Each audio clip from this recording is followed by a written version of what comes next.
You are listening to the People Station on greatdayradio.com. I'm DJ D. Marie, and with me today is mental health advocate DJ Mikey D. It has been a while since we last collaborated on a podcast. How are you doing, Mikey? Thanks for having me, Dee. Really excited to talk about something so important, especially with October being Depression Awareness Month. Speaking of depression, as you know, I suffer with depression myself, so while I do not display it openly, it has been a challenge as of lately.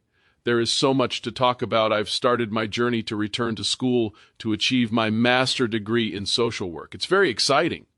Certainly, I have had some challenges personally as far as health, and the separation from my kiddos has devastated me, but I am managing day by day. Wow. So much going on with you, Mikey. First, are you yourself getting help to cope with your own depression? Also, congratulations on starting school again. Very excited for you. Ironically, as I was thinking about this topic, I could not help but to think of you. We have shared and discussed so much about your life over time. I recall our discussion about our own personal traumas as children. We also discussed a great deal about your time fighting multiple combat tours while serving in the Army. While it brings me to this point, that I think there's still a lot of confusion out there about what depression actually is. People will say, I'm feeling depressed when they're just having a bad day. But clinical depression is something different, right? Exactly. And that's such an important distinction. Everyone experiences low moods. That's part of being human. But clinical depression is more persistent, it lasts longer, and it significantly interferes with your daily functioning. We're talking about changes in sleep, appetite, energy levels, concentration. As for me, I have to admit I have been reluctant to seek help. I think pride has much to do with it. I think mental health outcome is different for men than women. As a combat veteran, I find often that VA doctors just want to shove meds down my throat and call it good. Many of them had not experienced what most veterans have experienced. Of course, that is a discussion in itself. And it's not just feeling sad. I've heard people describe it as this overwhelming emptiness or hopelessness that just doesn't lift. Listening to you, Mikey, you are such a happy-go-lucky guy. You always have a positive mindset every time. So it is hard to imagine you struggle with depression and the severity. I have to ask, is it to a degree you feel harmful to yourself, or do you have invading thoughts? First, thank you, DJD, for your love and concern. Have I thought about ending my life due to depression? Yes, many times I have. Sure, I have invading thoughts. Would I ever follow through? Absolutely not. I have so much to live for. Besides, I have to put myself in the shoes of my kiddos and how they would be traumatized, and that's why awareness months like this are so crucial to discuss.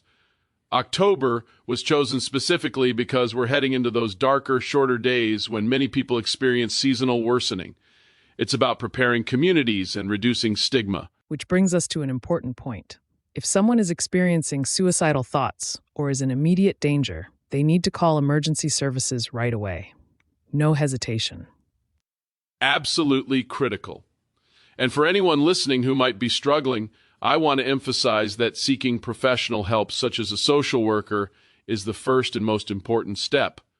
While I am not a fan of medications, for some it may help regulate your thoughts and emotions.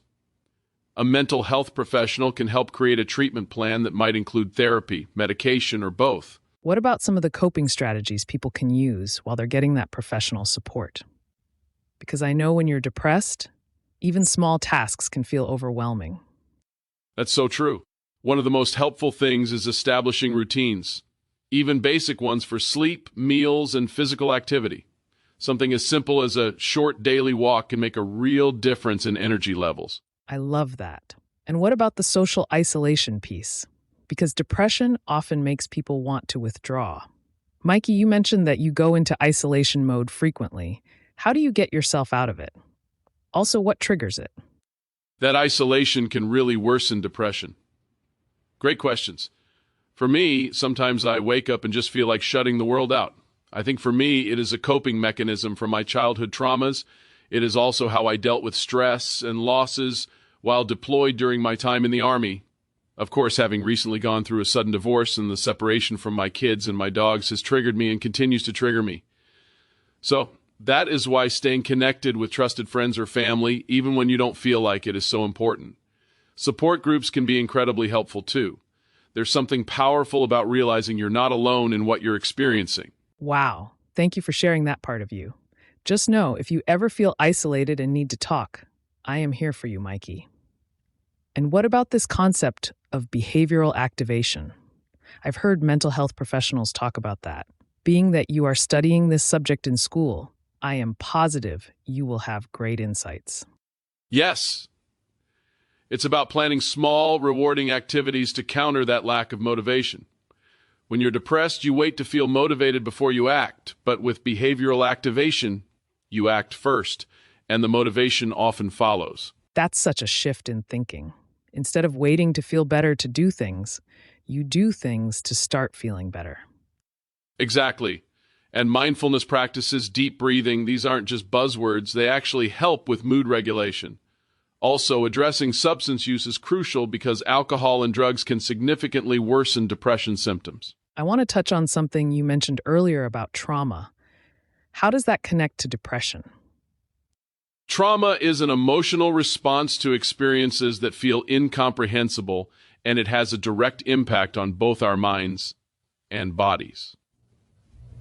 Having discussed this element of self-care, I can't help but recall how my commanders in the Army would often stress physical exercise during deployments to manage depression. With that, unaddressed trauma can absolutely contribute to or worsen depression. That's why trauma-informed care is so important in mental health treatment. And what about the whole concept of being alone versus being lonely? Because I think that's really relevant here. They're definitely not the same thing. Some solitude can be healthy and restorative, but loneliness, that feeling of isolation and disconnection, can contribute to depression. Finding that balance is key.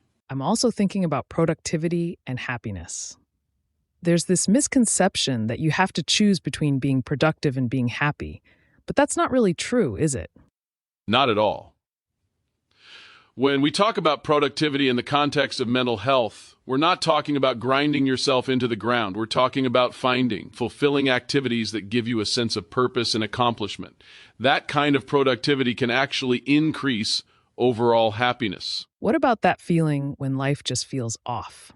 I think many of us experience that from time to time. That unsettled feeling is often a signal that something needs attention. If we ignore it, what was a little off can become way off. Periodically evaluating our satisfaction with life is actually a healthy practice. Life is meant to be an evolution, a series of changes that create new opportunities. Well said, Mikey. Which brings us to change. It's inevitable, but so many of us resist it. We can't prevent change, but we can learn to manage it. Some change we choose intentionally, other change we have to react to out of necessity. Embracing change as a natural part of life helps us be ready when it comes. Before we wrap up, I want to talk about impact.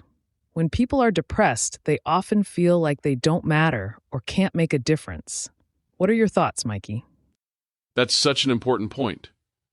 The truth is, we're making an impact every single day in both big and small ways. You don't need a team or some organized mechanism to make a difference. Your actions, your words, your presence, they all have an effect. Even when you're struggling, you have the power to make an intentional impact on the world around you. Mikey, for someone who's listening and might be recognizing some of these depression symptoms in themselves or a loved one, what would be your first piece of advice? Reach out, whether it's to a mental health professional, a trusted friend, or a family member. You don't have to navigate this alone. And if you're having thoughts of suicide or self-harm, please seek help immediately.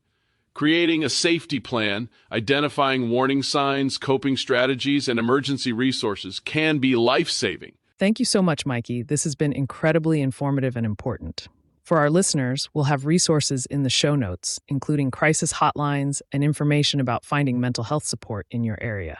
Also, please visit greatdayradiobbootcamp.com for our ebooks and journals on depression, mental health, and much more. That is www.greatdayradiobbootcamp.com. Thanks for having me, Dee. Remember, everyone, your mental health matters, and there is hope and help available. That's all for this episode of Great Day Radio's Mindful Moments. Take care of You're yourself. listening to a mix of today's and yesterday's music on Great Day Radio.